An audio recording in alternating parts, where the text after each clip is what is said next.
It's the heart of Sydney. Money is discussed, phone calls are made, a deal is done to smuggle asylum seekers to Australia. There is many smugglers or agents. They enter Australia and now they live in Australia. The Australian connection in the lucrative and unconscionable world of people smuggling. Welcome to Four Corners. From the point of view of the people who profit from smuggling asylum seekers to Australia, 2012 so far has been a boom year. In May alone, 1,176 arrived here by boat, representing millions of dollars in revenue to people smugglers. Whatever the motives of the asylum seekers themselves, don't be in any doubt about what's driving the smugglers. They're clever, they're ruthless, and they have blood on their hands. For years we've been hearing about their operations in Indonesia and elsewhere on the smugglers' route. The real shock of tonight's story is that they have now established a flourishing nucleus in Australia to cash in on those who have been accepted as refugees here and are now prepared to pay to have other family members smuggled in from their home countries. Some of those family members have paid the ultimate price. As we will reveal tonight, one mastermind of this illicit trade actually smuggled himself into Australia, passing himself off as an asylum seeker in order to strengthen the Australian connection. He then plied his deadly trade within a stone's throw of all those agencies who were supposed to be stamping out people smuggling. The revelations in this investigation from Sarah Ferguson, spread across 3 countries, are deeply embarrassing for the federal government and its agencies. It begins in Indonesia.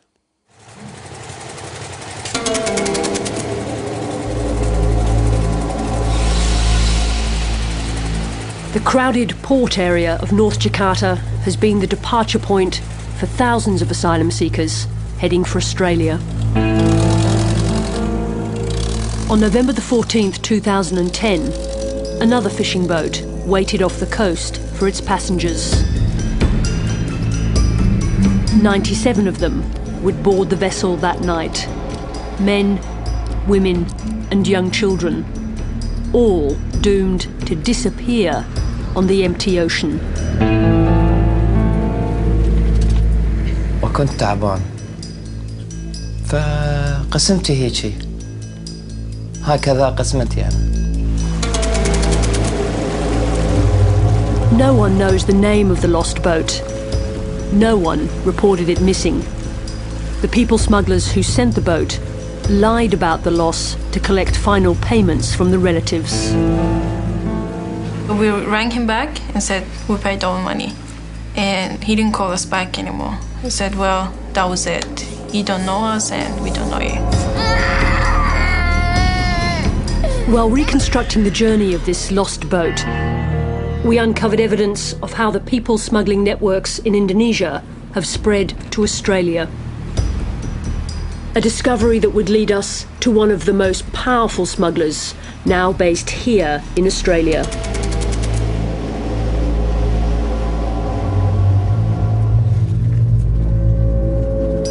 The story of the lost boat begins at Ancol, where the smugglers ordered the passengers off the bus. كل واحد كانوا في عنده شنطة صغيرة نفس هاي اللي يشيلونها. Abu Muhammad was supposed to go with them, but at the last minute he changed his mind. أنا في حياتي ما انغلبت. كأنه شخص يقول لي لا تروح أوقف مكانك. Stop it. Finish. هناك مشكلة.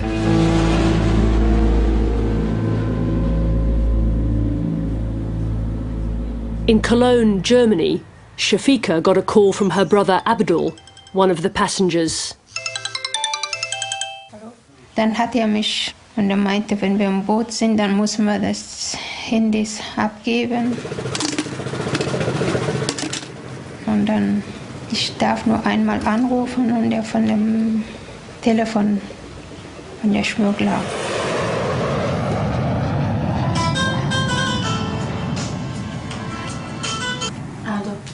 In Melbourne, Anita got a call from her fiancé, Iranian Mohammed Rezai. He rang me and he said, "See you soon, and I will come to you soon." 24-year-old Mohammed had left Iran the day after his sister's wedding. He and Anita planned to marry when he reached Australia. And I said, "Good luck. Make sure you just eat something before you go."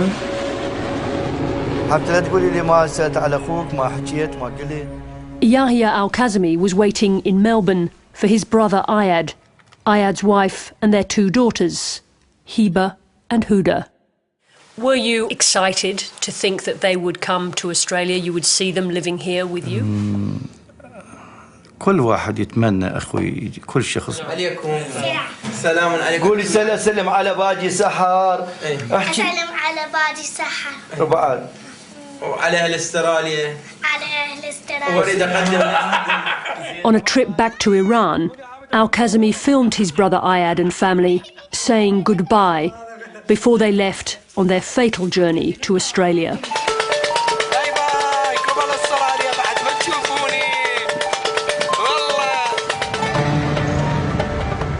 From Iran, the family flew legally to Malaysia, where the people smuggler arranged false passports to get them to Indonesia.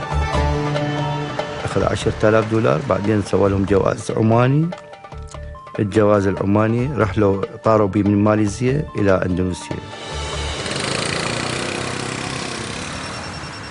At home in Sydney, Karim Haddad's mobile rang. He called me. Abu Ali called me. Hello, how are you? The call was from the people smuggler who organised the trip, Abu Ali Al-Kuwaiti. Okay, thank you very much. He was calling to reassure Karim about his brother, one of the passengers. He said, "Your brother in my eyes, they are okay. They will arrive to Australia by three or 4 days maximum."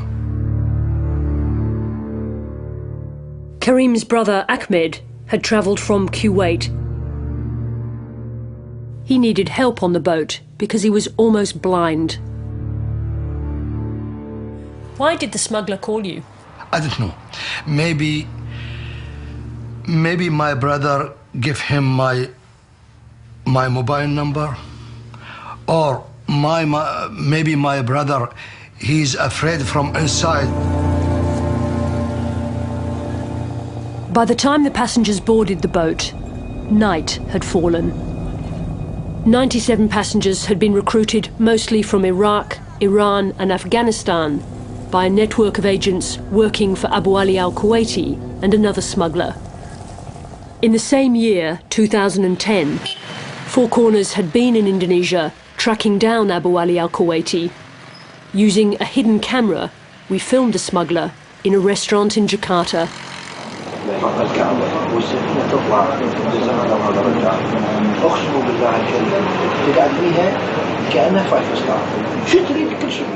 At that time, the smuggler was recruiting passengers and organising false passports to bring others who were waiting in Malaysia.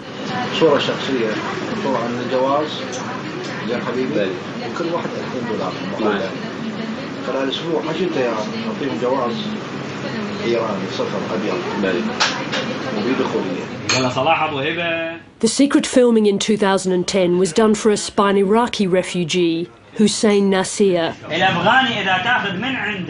He so hated people smugglers who had twice cheated him that he volunteered to pose as a passenger to meet Abu Ali Al-Kuwaiti.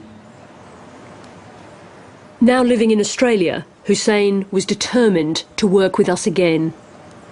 The smugglers, they are of course not Taliban or Al-Qaeda. They are just a few rats or criminals, and it's very easy to catch them. Heading 110, 110, roger. Abu Ali Al-Kuwaiti had gone to Australia by boat himself in 1999. 2 years later, he was convicted of people smuggling for his role in sending that boat. At some point, Abu Ali returned to Indonesia, and by 2010, he was back in business in Jakarta, head of one of Indonesia's most powerful smuggling syndicates. What? Yeah, come. Did you said already the money? Come on, finish now. What are you waiting? In the restaurant in Jakarta with Abu Ali were other people smugglers, including one involved in sending the boat that crashed on Christmas Island in December 2010. 50 men, women and children died in terror in the huge waves. Their wooden boat smashed to pieces on the treacherous rocks around Christmas Island. As we've now discovered, 2 boats were sent to the bottom of the ocean in the last months of 2010.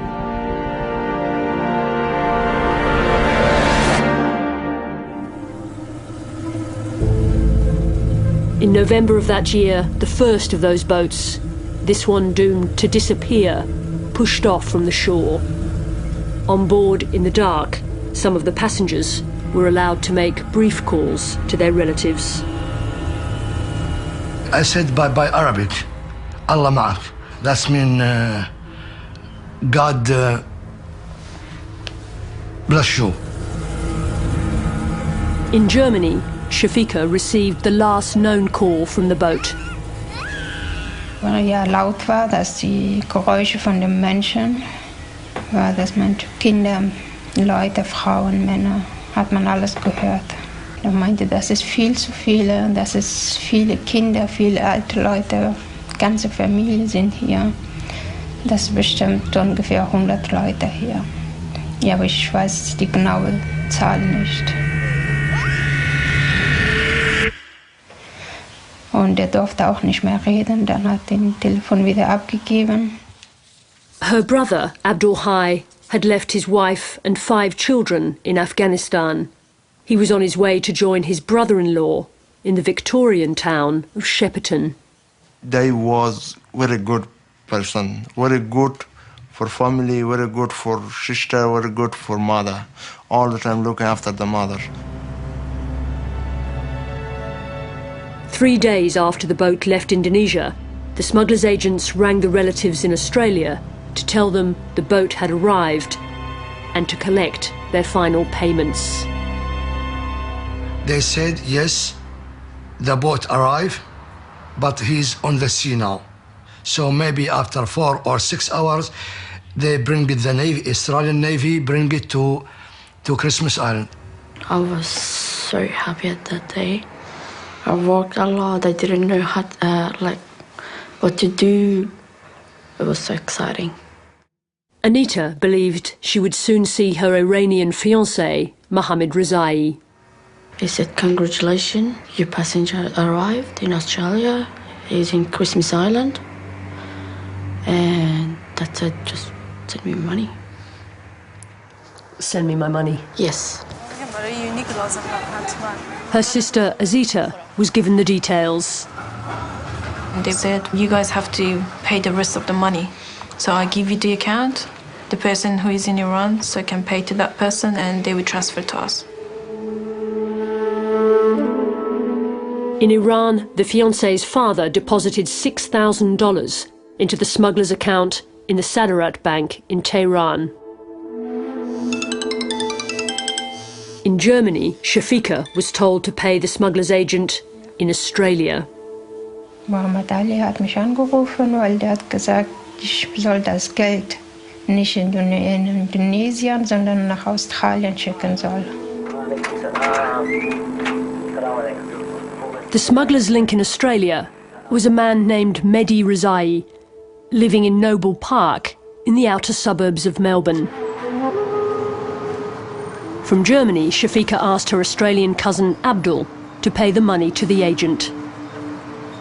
The money came from Germany, I get from post office, and also some money from Afghanistan. The agent had Abdul's number and was pushing him hard to pay up. Mehdi tell me, Abdul, please pay me money. I say, okay, I will pay you. Abdul didn't pay the agent directly. Instead, he used this shop in Dandenong, the Baha Grocery and Money Exchange. He gave the owner almost $9,000 to hand over to Rezai. You pay him money, you get receipt for him. He said, okay. The owner then passed the money to the agent. Maybe in this area, maybe afternoon time can take the Abdul Fattah money. And you paid him in cash? Yeah, I paid cash. Yeah. Did you know the money was to pay for Abdul Fattah's brother-in-law to come by boat to Australia? Not sure this. No, 100% they tell me this. Just to tell for paid for Mehdi Rizai.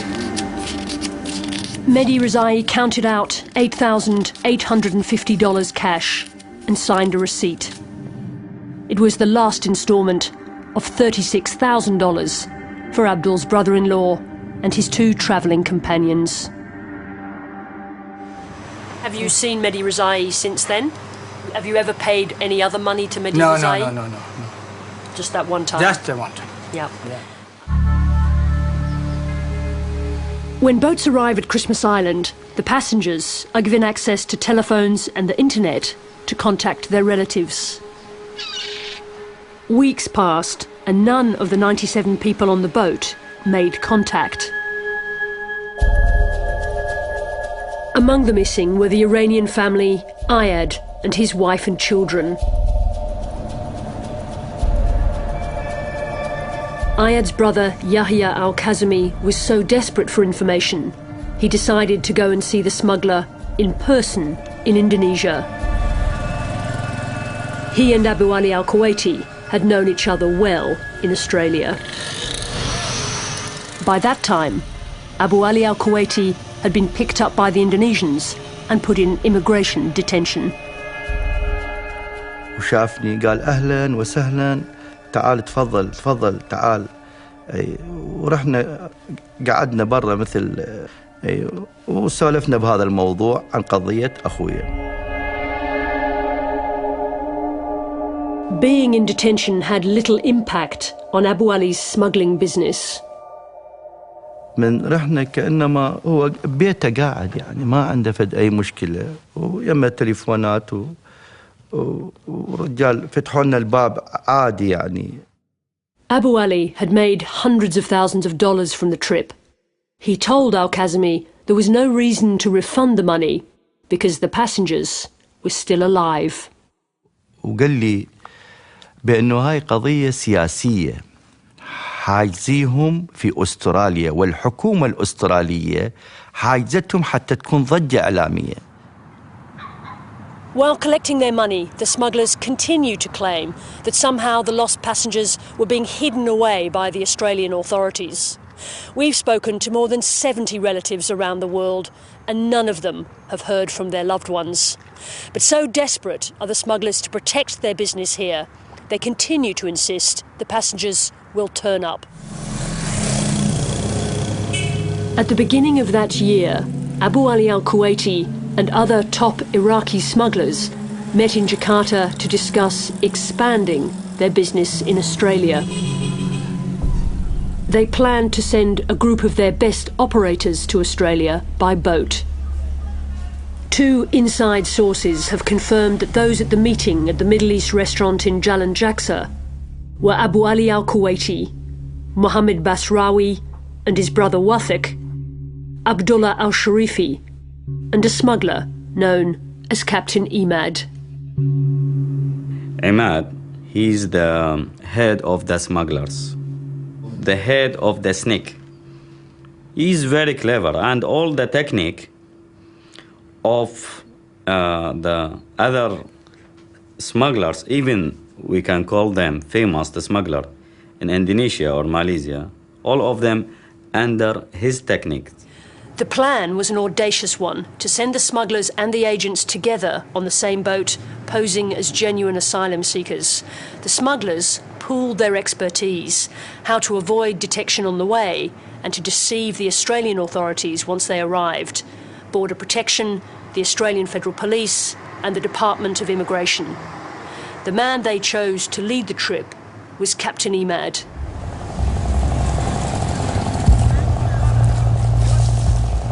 On January the 10th, 2010, Captain Imad's boat was ready to leave from a port in North Java. طبعا أنا خائف من الكابتن عماد لأنه مهرب وما أريد أحط نفسي بخطر. Four Corners has spoken to a number of passengers on board.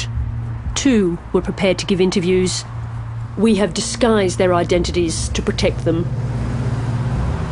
Mustafa, as we'll call him, paid Abu Ali al-Kuwaiti $8,000 for his place on the boat. We asked him to confirm Abu Ali's identity. Who's that man? أبو علي الكويتي اللي مهرب يلي انطيته $8,000. And this man, was he on your boat? هذا كابتن عماد اللي ركبنا بالسفينة. هو اللي قاد السفينة ومسؤول على السفينة. When Mustafa and the other paying passengers were ferried to the boat, Captain Imad, also known as Abu Khalid, and his hand-picked agents were already on board. Who was there?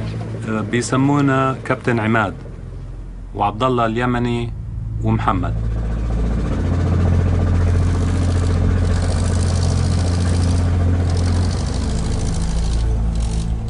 مشت بينا سفينة من خلال الأندونيسي كان يسوق بالسفينة أبو خالد معه وعبد الله. Yemeni Abdullah al-Sharifi had worked closely with Captain Imad for years. Throughout the journey, Imad and his confederates kept apart from the other passengers. كانوا هم بس اللي بالسفينة، ناس قاعدين يما ومقربين يما.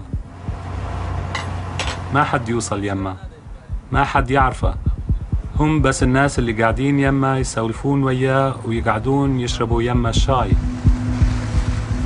On the second night of the voyage, the situation on board suddenly changed. كنت نايم بيها أنا، فسمعت حس طبة بالمي. دبها بالمي للبرميل، ربطه بعد ما لبس النجادة وأخذ الجهاز هذا اللي كان يتصل به للقارب اللي راح عليه، وربط البرميل وقفز بالمي. The passengers saw another fishing boat waiting to pick him up. حين ما خلصت مهمة الإندونيسي قادها أبو خالد كابتن عماد، صارت قيادتها بيده، مسؤول عن الأكل ومسؤول عن القيادة والأجهزة بيها. It was all pre-planned. Captain Imad was a Navy-trained ship captain who'd spent years driving container ships in the Middle East and Asia. He was more than capable of navigating the boat to Australia. خريطة عنده وعنده البوصلة، عنده جاي يتحرك عليها لأنه هو يدرس، هو اللي يخطط عليها، هو اللي يوجهها. When they approached Christmas Island, Captain Imad stopped the boat. كابتن عماد فتح الأجهزة ورماها بالبحر. His next move was to summon the Australian Navy. طلع الشعلات، كان لاففهم بكيس.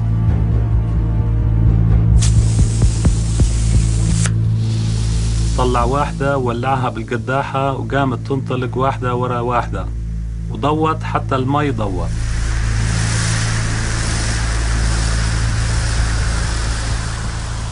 شعالات النارية حلوة كانت صراحة. ولما الشعلة الثالثة خلصت اجا القارب الأسترالي. According to Border Protection Command, Captain Imad's boat was intercepted at 2:24 a.m. on the 13th of January 2010, 5 nautical miles north of Christmas Island. Border Protection named it Walkerville, suspected illegal entry vessel number 96. What did Captain Imad do when the Australians came to your boat? من جو القوات الأسترالية بعد الرمي هو انسحب راح بالأخير، انهزم من هذا المكان. كان يحاول يغطي على نفسه بأنه هو مسؤول. The authorities certainly didn't uncover his deception. the boat was listed as having 43 passengers and no crew. Once on Christmas Island, Captain Imad's plan to become an Australian resident continued without a hitch. He'd brought his daughter-in-law and her young child with him on the boat, so they were moved to the family compound to await interviews with the Department of Immigration. Four Corners understands the name he used to enter Australia was Ali Al-Abbasi. Only 3 months later, on the 20th of April, the Department of Immigration gave the smuggler Captain Imad a protection visa and Australian residence. He was one of the first passengers on the boat to be released from detention.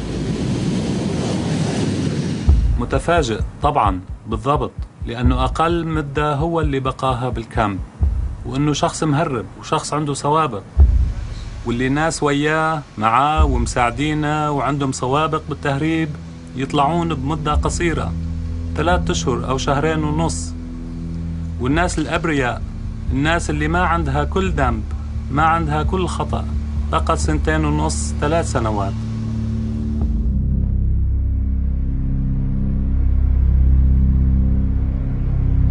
We don't know what Captain Imad told the Department of Immigration to convince them that he was a genuine refugee in need of protection.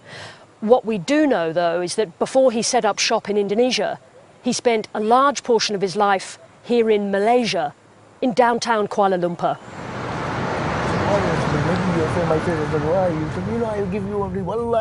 Businessman Abdul Rahman has known Captain Imad since he first arrived in Malaysia. How long have you known Captain Imad for? 90. You've known him since 1990? 1990, More than 20 years ago? Yeah. In 1990, they shared this house in Kampung Baru, while Captain Imad worked as a ship's captain moving freight around Asia. I just want to show you these pictures first of all. Who is that?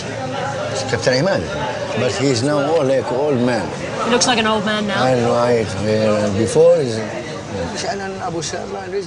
We showed him a picture of Imad's agent, the Yemeni Abdullah al-Sharifi, also known as Abu Mishal. Okay, now who's that? Abu Mishal. Nicely when you're talking. So, a good talker? Oh, good talker. That's right. Captain Imad went into business with Abdullah in the Arab quarter of Kuala Lumpur, Bukit Bintang. That's the building, yeah? This one here? Third floor. Abu Mishal, he's a broker. To catch the people. Or you want to wood or something? That's Abdullah al-Sharifi. Abdullah Abu Mishal, yeah. He was working with him here? Yeah. What was his business that he did here? Perfume. Perfume business? Only perfume, wood, and wholesaler. Captain Imad's legitimate business in Malaysia was perfume. By 2005, he owned 4 perfume shops in Kuala Lumpur. We discovered he still owns at least one. Who runs that shop? Who owns it? Ammar, his son. Abu Imad. Captain Imad's son? Yeah, Captain Okay, Imad. so he's still here in Kuala Still, Lumpur? yeah. And that's his shop? Yes, Ammar. Hi, how you going? We went to visit Captain Imad's son. So you're Ammar? Yeah, Ammar Imad. Okay. Yeah. So tell me a little bit about the shop. How long have you had it?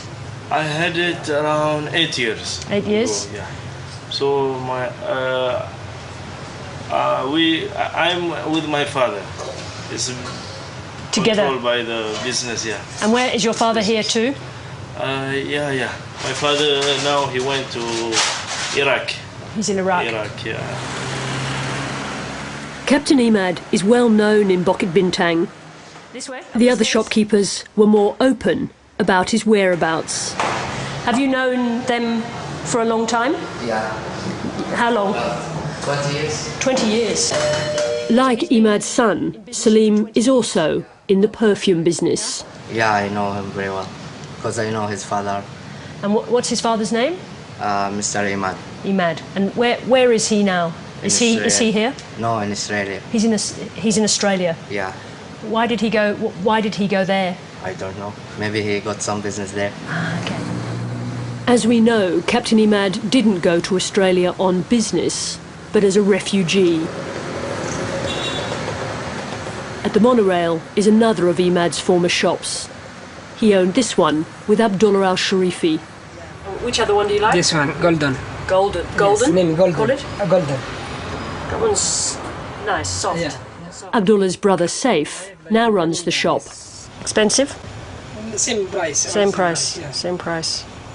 So how many shops did Abdullah have when he was here? One or two, or Abdullah? Three. Three shops. Yeah. Not only this one shop. This will give me this one shop. Right. Yeah, So 5 years. So Abdullah had, with Captain Imad, 3 shops, or 3 shops just Abdullah? Same Captain Imad. With Captain Imad? Yes. And where is Captain Imad now? Is he in Kuala Lumpur? No, this Australian. Yeah. He's good shelter here, Malaysian. Yeah. He went to Australia. Yeah. This Australian. Yeah. Yeah, not Malaysian. Because all family Australian.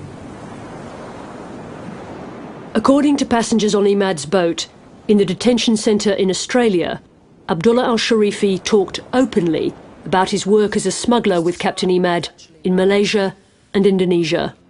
فقام يحكي له عبد الله يحكي أنا أشتغل يا أبو خالد من ماليزيا وعندنا محل معرف عطور هاي الشغلات وهو جابني خلال رحلة ببلاش لأن تعاوننا احنا سوا بهذا الشيء. So you understood that Abdullah was working with Abu Khalid, with Captain Imad, and had been working with him for a long time, is that right? Working as a people smuggler's agent? أكيد شو.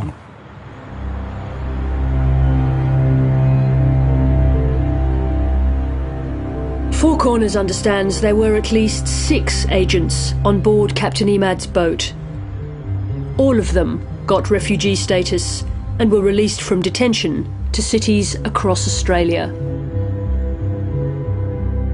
Abdullah al-Sharifi got his protection visa and Australian residence after 9 months. He celebrated his new status with some other passengers from the boat at Sydney Harbour.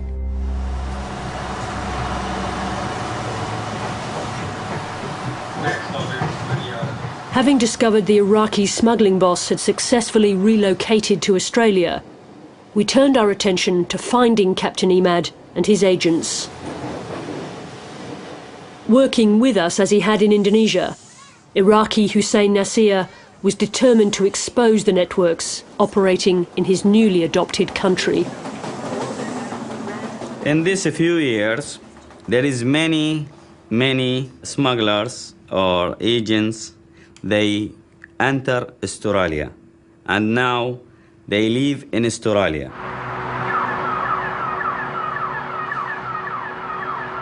In a cafe at Sydney's Central Station, with the help of another man, Hussein set up a meeting with agent Mehdi Afsoon.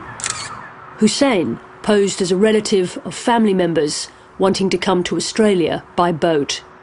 We filmed the meeting from a nearby balcony. Mehdi Afsoon, he's a smuggler, but he was agent for one big smuggler in Indonesia around 2 years. He worked with him, and his name Muhammad al-Basrawi. Basrawi was Captain Imad's partner. They sent Afsoon to Australia by boat in 2010. Iranian Afsoon was accepted as a refugee later that year. He told Hussein how many passengers he'd brought to Australia since then. Mehdi Afsoon, he told me exactly. He bring around 300 passengers to Australia, including his family. And he told me that the last boat he organized 2 weeks or 3 weeks ago arrived to Australia, and the boat was carrying 57 passengers, Iraqi and Kurdish, and 3 crew. He told Hussein the cost of the trip for his relatives would be $11,300 each. Afsoon rang the smuggler based in Australia about the best way to handle the money. The smuggler he rang was Captain Imad. He called him and he let me hear his voice, and he opened a speaker and he discussed with him about the trip and the passenger and transfer the money. Captain Imad, he was very careful about the phone Mehdi Afsoon use it? Because he asked him in first question, what the kind of your mobile phone? Did his iPhone? He told him no. The smugglers were careful about the words they used on the phone. He told him, we have box, meaning passengers. This in smugglers' language. And Captain Imad, he asked him about the package, how much. He told him it's too big. Was it clear from what Mehdi was saying that there was a trip ready to go soon? Yeah, he said, if you pay today or tomorrow, I'm ready at any time. And we have already a trip at 15 days, maybe 2 weeks or 20 days, they will be moved. Captain Imad's caution and cunning have protected his operation since he arrived in Australia, as one of his passengers on his boat confirmed. Between Basrawi and Abu Ali al-Kuwaiti and Captain Imad, which do you think is the cleverest, the smartest of those three? All the smart. They're all smart. All the smart. Some people who book this for smuggler, he's smart. So the big smugglers are very smart. Very smart. So this guy, Captain Imad. Imad Abdul Razak, yeah. Imad Abdul Razak. Razak Tamer, yeah. And is he a clever guy? Clever guy. And a good smuggler? Very, very good. A meeting at this suburban shopping mall in the New South Wales town of Queanbeyan took us a step closer to finding him. Abdullah al-Sharifi came here to do a smuggling deal.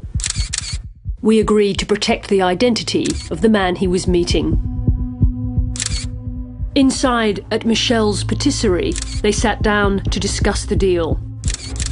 Abdullah, he was ready because he have all the details, including the account number of the smuggler agent who responsible to transfer the money from here to Indonesia.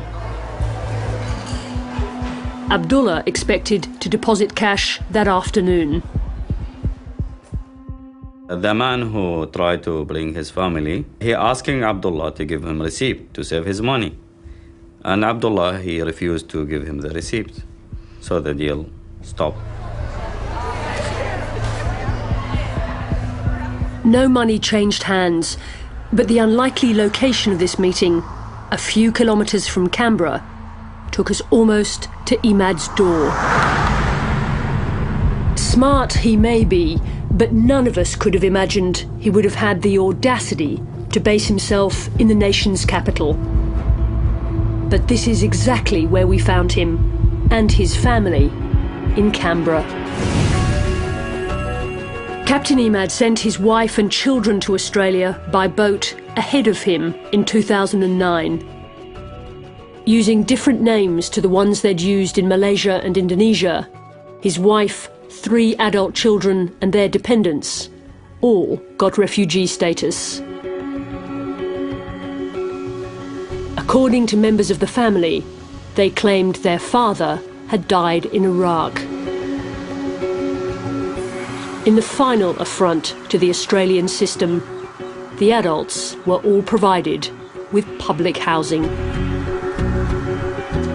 Imad's wife lives in Kaylene, his daughters in Lynham and Dunlop, his son in Hawker.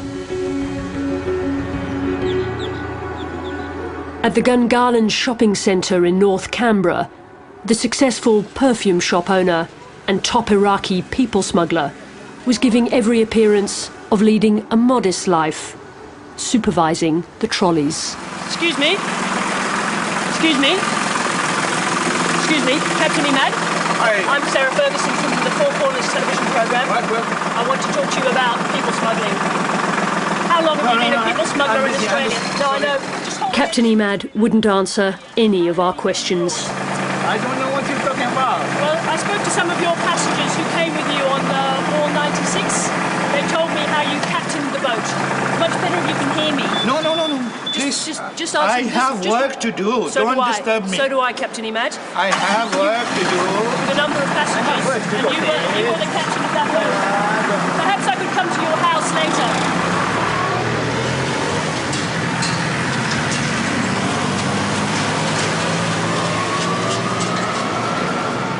We tried to talk to him one more time in the trolley bay outside. I know you're busy, but I just have a couple of questions that I'd really like to ask you about your business. Would you very kindly just confirm your name? You are Captain Imad? Yes, I'm sorry about that. But if you just take 1 second, we can... If you just take a pause, Captain Imad, we can have a little conversation, all right? You won't make me go away. If you just answer a couple of questions, we can leave you in peace to get on with your work. Okay? Just tell me about the boat that you came to Australia on.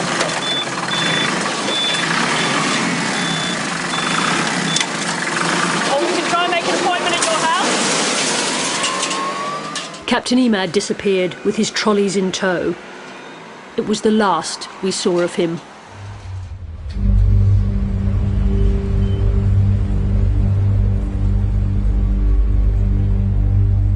By basing their operations in Australia, the smugglers clearly believe they can continue to exploit the market here with impunity,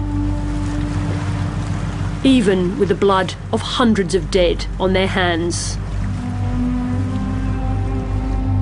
In Kabul and Tehran and Basra, in Brisbane and Melbourne and Sydney, the relatives of the 97 passengers who disappeared in 2010 are still waiting for the smugglers to tell them what really happened. قال لي خابرته قلت له أخي هل عندك أخبار جديدة عن هذه العائلة عن أخي عن زوجة أخي عن هالسفينة هذه؟ قال موجودين في تزمانيا. He tell me now in Tasmania. After when I'm going to help. A few weeks ago, some of the relatives in Melbourne went back to the smuggler's agent to ask him for news. They recorded the meeting. When people sitting in a ship, in a boat, when you move 50 kilometers, the boat belongs to Allah. Nobody can give you guarantee.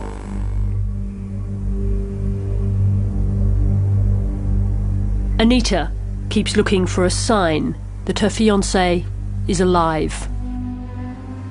Every day, every night, just go to Facebook, go to his page, put in comments. I miss you, where are you? And I said, please, if you're alive, if you're somewhere, just let me know as soon as possible. If you can talk, just come to the Facebook, just even just put a dot that I can come through. But there's been nothing. Nothing at all. Everyone defended boats, asylum seekers, smugglers. Some of them make them heroes, but no one defended about the women and the children who lost their life in the sea.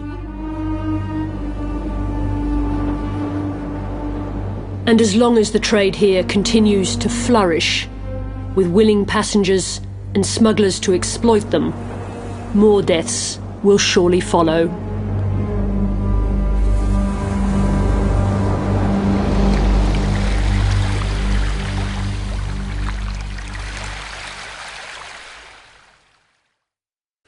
One serious question to be posed from tonight's story is this: how is it that one small team from a television program with limited resources can expose the facts and the people revealed tonight, yet governments with all the resources and expertise at their disposal seemingly cannot? We invited the Australian Federal Police to give an interview for this program, but they declined. Next on Four Corners, the great Euro crash. Are we seeing the disintegration of the once great European Union? And how will it impact on the rest of the world? Until then, good night.